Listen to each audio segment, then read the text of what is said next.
You're here because you're about to take a research quiz or tutorial on this platform. Even if you've taken other online tutorials, you'll want to look out for these features. Video assistance. Tutorials often use embedded videos. If you would like the videos to be closed captioned, click the CC button.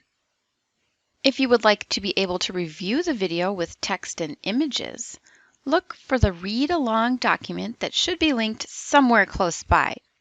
If you don't see an attachment, contact your librarian. Navigation buttons.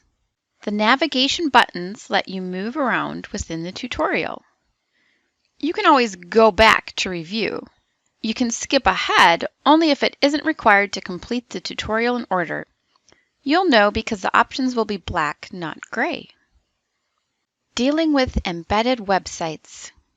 The websites that are embedded in the tutorial will automatically resize themselves to fit into the screen. That means they won't always appear the way they do in the demonstration in the video. If you want an embedded website to appear larger and look more like it does in real time, try minimizing the tutorial window using this arrow here, which allows the website to fill the screen. Bring the tutorial window back when you're ready with this arrow. Sometimes, even after minimizing the window, the website does not look quite like it did in the instructional video. In that case, practice your investigative skills by looking around on the screen for the relevant button or link. Sometimes a website may not embed, but will instead show you a message like this one. This is nothing to be concerned about and is simply a browser issue. When this happens, click the link provided, and you should be taken to the site. Toggle back and forth between the two windows in order to follow along.